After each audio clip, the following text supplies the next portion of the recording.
All right, young scholars, I'm going to go over key parts of the section from 100 to 115 that you just read. Um, okay, this is after he shot the road rat and they had to search for the cart. This is after they spent the night and he was washing the kid's hair. Um, okay, and things are getting pretty bad now. It was harder going even than he would have guessed. In an hour, they'd made perhaps a mile. He stopped and looked back at the boy. The boy stopped and waited. You think we're going to die, don't you? I don't know. We're not going to die. Okay, but you don't believe me. I don't know. Why do you think we're going to die? I don't know. Stop saying I don't know. Okay. Why do you think we're going to die? We don't have anything to eat. We'll find something. Okay. How long do you think people can go without food? I don't know. But how long do you think? Maybe a few days? And then what? You fall over dead? Yes, well, you don't. It takes a long time. We have water. That's the most important thing. You don't last very long without water. Okay, but you don't believe me. I don't know. He studied the man. He studied him, standing there with his hands in the pockets of the outsized pinstriped suit coat. Do you think I lie to you? No. But you think I might lie to you about dying? Yes. Okay, I might, but we're not dying. Okay. All right, so besides that just being a really dark conversation, one of the themes that we're looking at is the nature of trust, and in this case, how important it is. We might make it specific to the context of a child and a parent. Um, Part of the process of growing up normally is kind of starting to push away from your parents, maybe creating more of a social life amongst your friends. Um, Rather than having the parents be the most important people in your life. I know that's some people have an exception to that, but um, here is the point where obviously the man is everything for the kid. He's the guidance, and we have the faith and trust in him. But little things like this, even white lies, or something that could undermine the trust, which could put him in danger. And as you know, things coming up. In other words, he has to trust the choices of the man in order to do what the man says and to have faith and to have some sense of stability. He needs to trust that his father would tell him the truth. He also doesn't know how you go about dying when you don't have food. And the man gives him a clear sense of that. Now they're getting desperate here. They stopped often to rest. He'd no strength to carry the child. They sat on the pack and ate handfuls of dirty snow. By afternoon, it was beginning to melt. They passed the burnt house, just the brick chimney standing in the yard. They were on the road all day, such day as there was, such few hours. They might have covered 3 miles. He thought the road would be so bad that no one would be on it, but he was wrong. They camped almost in the road itself and built a great fire, dragging dead limbs out of the snow and piling them on the flames to hiss and steam. There was no help for it. Uh, I apologize. The taut face and hollow eyes, a strange beauty. He got up and dragged more wood onto the fire. This is typical father watching his child sleep, but the face is taut. That means tight, and the eyes are hollow. He's so emaciated, but is somehow still beautiful. They walked out to the road and stood. There were tracks in the snow. A wagon, some sort of wheeled vehicle, something with rubber tires by the narrow tread marks, boot prints between the wheels. Someone had passed in the dark, going south in the early dawn at latest, running the road in the night. He stood thinking about that. He walked the tracks carefully. They passed within 50 feet of the fire and had not even slowed to look. He stopped, looking back up the road. The boy watched him. So you hopefully noticed that the this actually leads to somewhere. We find out where that wagon um, came from and where it is headed to. We need to get out of the road. Why, Papa? Someone's coming. Is it bad guys? Yes, I'm afraid so. They could be good guys, couldn't they? He didn't answer. He looked at the sky out of old habit, but there was nothing to see. So here again, we have the contrast between the man and the boy. The boy has a more optimistic view, pointing out that they could possibly be good guys. That the father just assumes anybody on the road is a bad guy. Again, this goes back to that element of trust. He has to trust that his father knows best, and as we know, that's going to be a little bit undermined in the next part of the section. Can we go back to the fire? No, come on. We probably don't have much time. They can't go back because he's afraid someone would have seen the fire or the smoke. I'm really hungry. I know. What are we going to do? We have to hole up, get off the road. Will they see our tracks? Yes. What can we do about it? I don't know. Will they know what we are? What? If they see our tracks, will they know what we are? He looked back at their great round tracks in the snow. They'll figure it out, he said. Then he stopped. We need to think about this. Let's go back to the fire. So we have here the desperation that sets them up for making mistakes, the fact that they're really hungry, and the fact that the father doesn't quite know what to do in this moment. Again, that's where the boy has to have some faith or trust that he's going to figure it out. The boy doesn't know what to do. And this idea that will they know what we are, that they're vulnerable, that there's a boy and a man, and not, I don't know, like road rats or a gang. Okay, so we kind of go forward. They'd had no food and little sleep in 5 days, and in this condition, on the outskirts of a small town, they came upon a once grand house sited on a rise above the road. The description of the house was tall and stately with white Doric columns across the front, a porte cochère at the side, a gravel drive that curved up through a field of dead grass. The windows were oddly intact. Seems to be that they've gotten maybe somewhere in the south. The Doric columns across the front, that porte cochère, I'm not sure how to pronounce it. You guys might have one of those on your house. Sort of an overhang where cars, or in this case it's an old house, wagons might have pulled under, like in a driveway. What is this place, Papa? Shh. Oh, so in other words, what I was getting at is this is sort of like a southern plantation house. There's more reference to that later. What is this place, Papa? Shh. Let's just stand here and listen. There was nothing. Wind rustling, the dead roadside bracken, a distant creaking door or shutter. I think we should go take a look. Papa, let's not go up there. Sorry, Papa, let's not go up there. It's okay. I don't think we should go up there. It's okay. We have to take a look.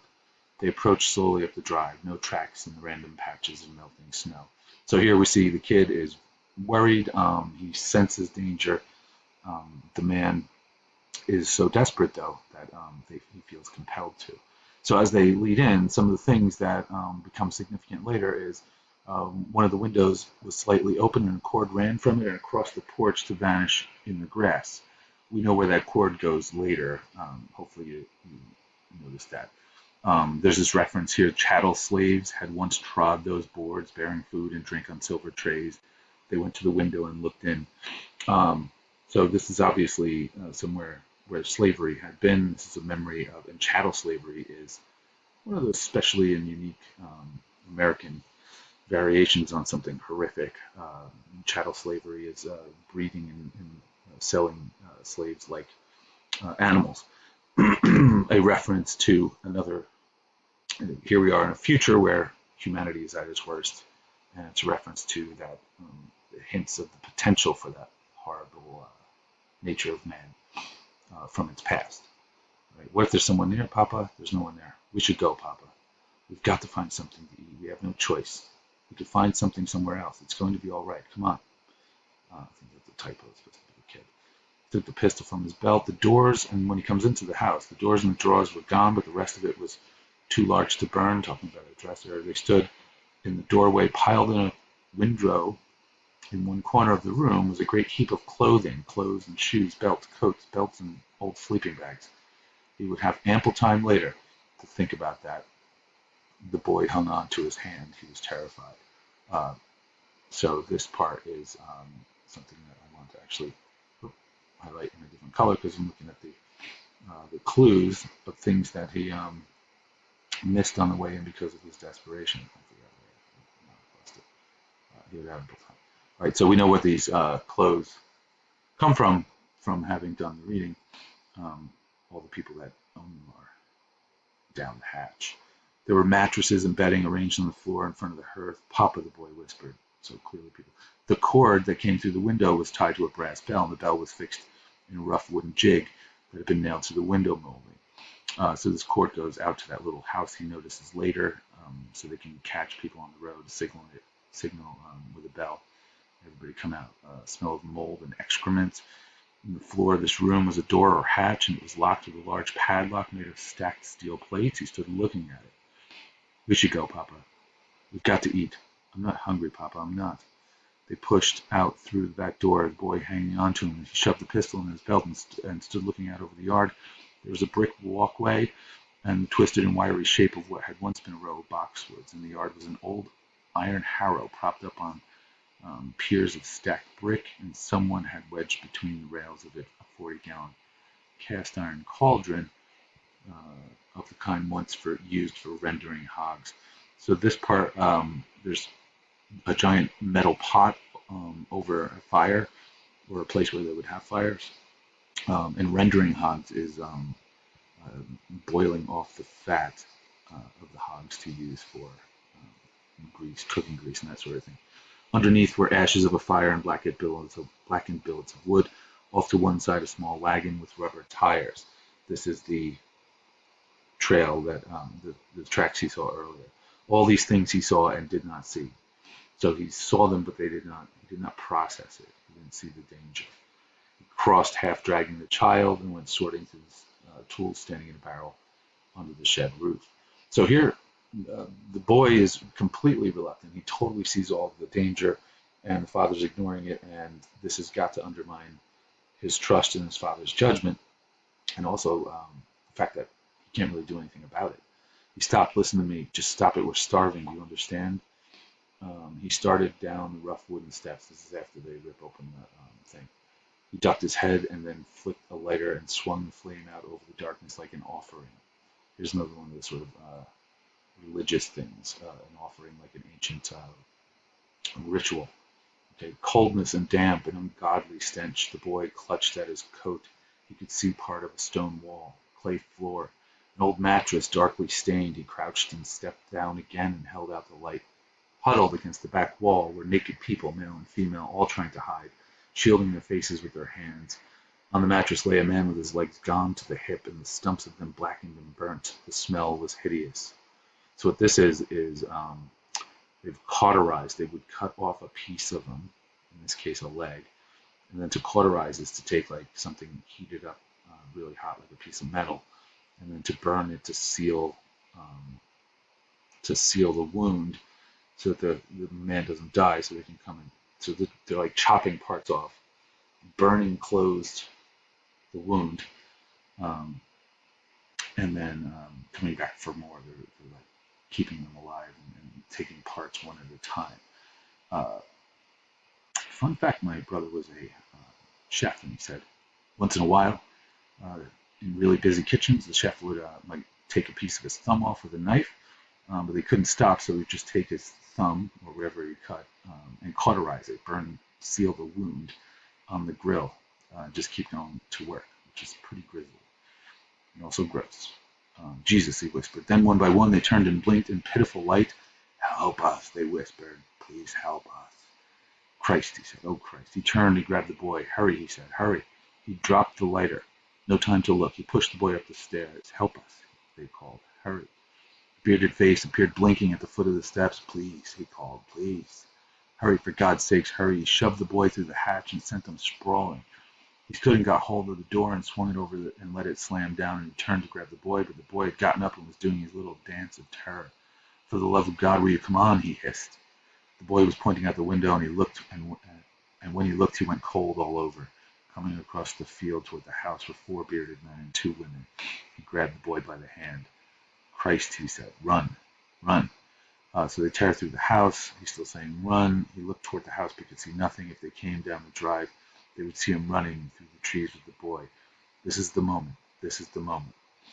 Obviously, he's thinking about the moment of whether he's going to take his son out, because he can't wait until he's caught, because then they would take the gun away. They lay in the leaves. He was going to start coughing. He had put his hand, his whole hand, so whatever. He had to concentrate to stifle the cough. Are they coming? No. So they hide there all night, and he promises them. He gives the boy the gun to do it himself, but he won't. So his plan to escape is kind of ruined. And here he is questioning whether he can do what he needs to do. He even thinks if the gun doesn't work, could you crush that beloved skull with a rock? There's such a being within you of which you know nothing. Sorry, I'm rushing because this is about to end right now.